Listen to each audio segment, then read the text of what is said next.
Hello, teachers and students. This is Dr. Nykamp, and welcome once again to the Writers Cafe. It is the aim of the Indian Creek Writers Cafe to create an atmosphere where wonderful writing can occur. We want to become creative, efficient, and imaginative writers who can read and write at the highest level. In previous sessions, we had part 1, which was called Nicely Narrative, where we talked about how narrative writing could appear on the test. Most often, the narrative writing will appear in ELA sections 2 and 3 on the Milestones test, and it is usually given through a constructed response item. As I have shared before, this is how the test is designed. Each test in 3rd, 4th, and 5th grade has 37 selected response items, has 5 2-point technology-enhanced items, and has 2-point constructive response item, which would typically be your narrative writing response, a 4-point extended constructive response item, which could also be a narrative constructed response, and your 7-point extended writing response items. Now, your 7-point extended writing response item will always be informational or opinion essay writing, and will always be based upon reading 2 passages and responding to those passages with the question. That being said, with the 2-point, 4-point, and 7-point writing responses, this totals about 22% of your total score on the milestone coming from writing alone. So we do have to be great writers, 3rd, 4th, and 5th grade students. Afterwards, we talked about part 2, which is called Incredibly Informational. During this section of the Writers Cafe, you had an opportunity to write an informational essay in response to the reading of 2 passages, and you were to come up with a response to the prompt and follow the informational writing checklist. Again, that part, we talked about ELA Section 1, which is when you will always see the extended writing response, which is worth 7 points. Again, this always happens on day 1 and section 1 of the ELA test.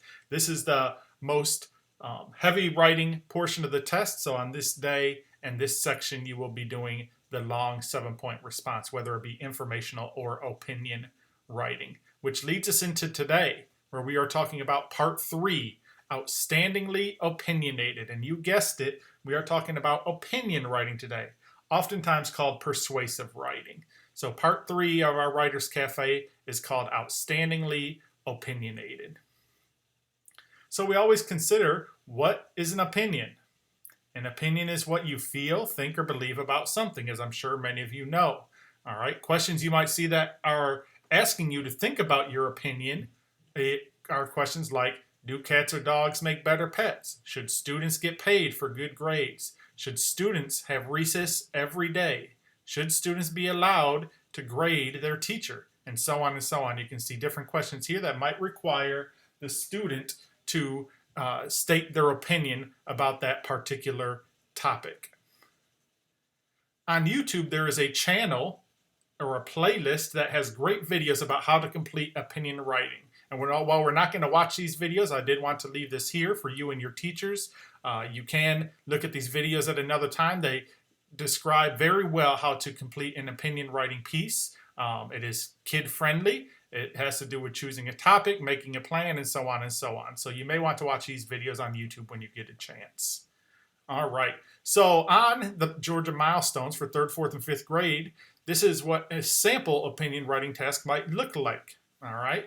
So people have different ideas about giving and receiving allowance. Think about both the ideas in both passages. So for this task, of course, you would have read 2 different passages having to do with receiving allowance. All right. So you were to think about both passages, then write an opinion essay. As you can see in that first little red rectangle there, it tells you you're going to write an opinion essay in your own words that explains whether or not children should receive regular allowance.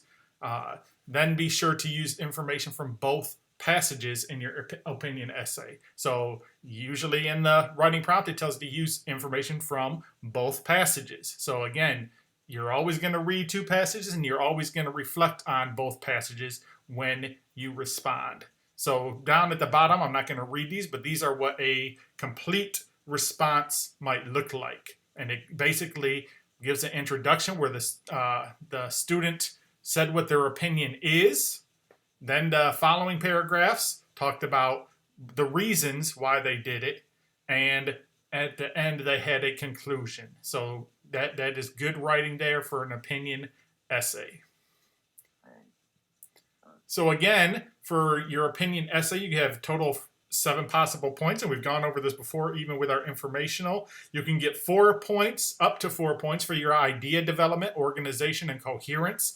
That means that you put your ideas down on paper, you effectively introduce a topic, and you clearly state your opinion. You have effective organization. You have reasons that are supported by facts and details from the texts that you read, and so on and so on. You use words and phrases to link opinions and reasons, and you provide a strong conclusion or a concluding statement that explains, again, what your opinion was. That's how you can earn up to 4 points. And then if you do less than that, you would earn less points. You can also earn 3 points for your language usage and conventions. So if you have clear and complete sentence structure with appropriate range and variety, you show command of the language and the conventions, your periods, your punctuation marks, your capitalization, all those different things, as well as grammar, those can earn you up to 3 points for a total of 7 points. The way you get 0 points, of course, in both of those categories is if you leave it blank, you just copied what was on the test. It's too limited to score. It's very little information, maybe one sentence or things like that. So, or it just doesn't make sense. All right, so that's how you would get 0 points.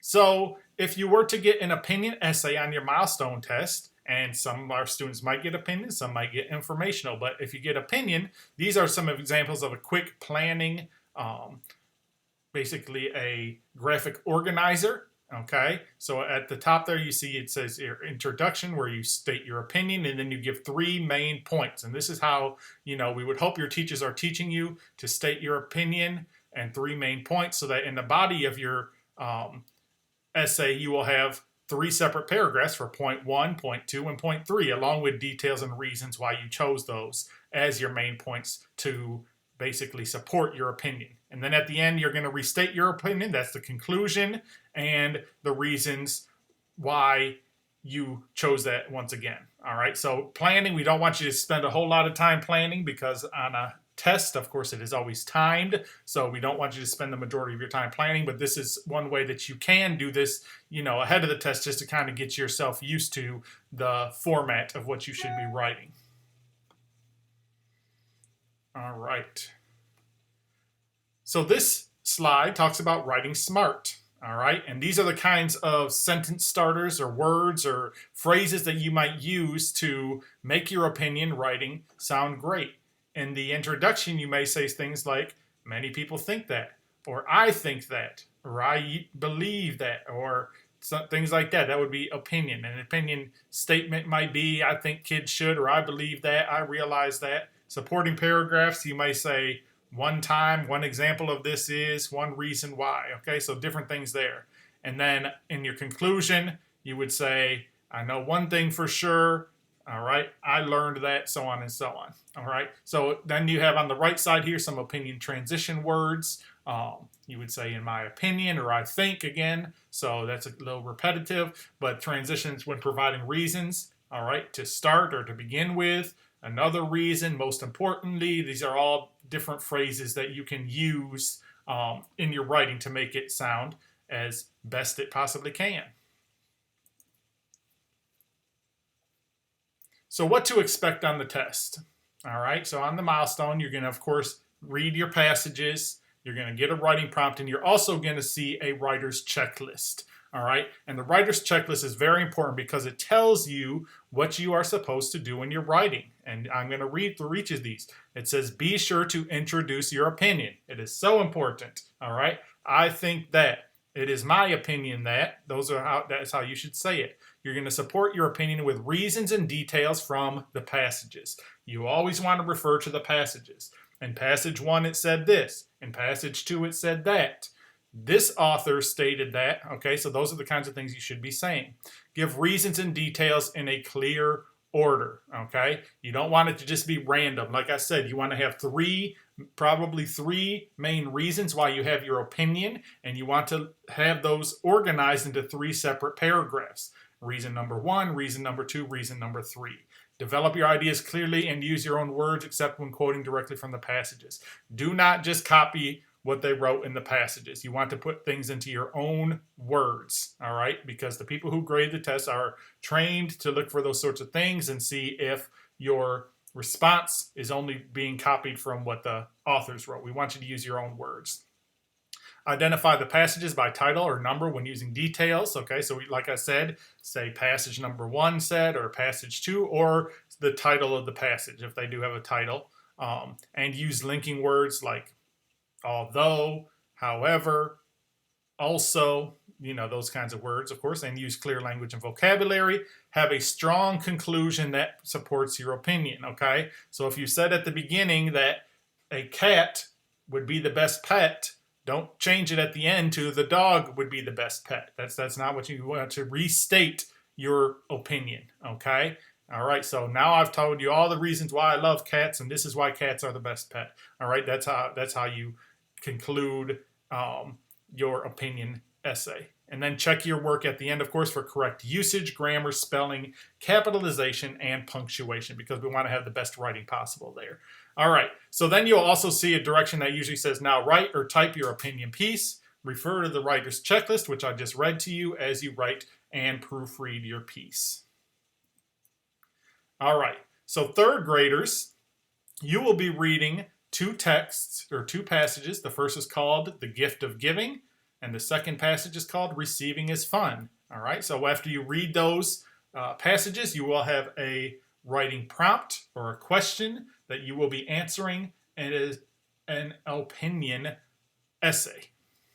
Fourth graders are going to read two passages called Hamsters. It's the first passage, and Iguanas is the title of the second passages. I can guess what those two passages are about, but you will have to read them, and then you will have to answer the question and write an opinion essay about these. Fifth graders, you are going to read The Mermaid of Kona, Hawaii, and From City to Farm. Those are the two passages that you will read in fifth grade, and then you will also create an opinion essay. Again, I do want to thank you. This was our final session, or our final part of the Writer's Cafe. We have talked about narrative writing, we have talked about informational writing, and now we have talked about opinion writing. And we know and trust that our third, fourth, and fifth graders are going to be awesome writers. They're going to do excellent on the test. And not only that, you're going to be awesome writers in everything that you do through the rest of your schooling. Thank you for your time today, and have a great day. Happy writing.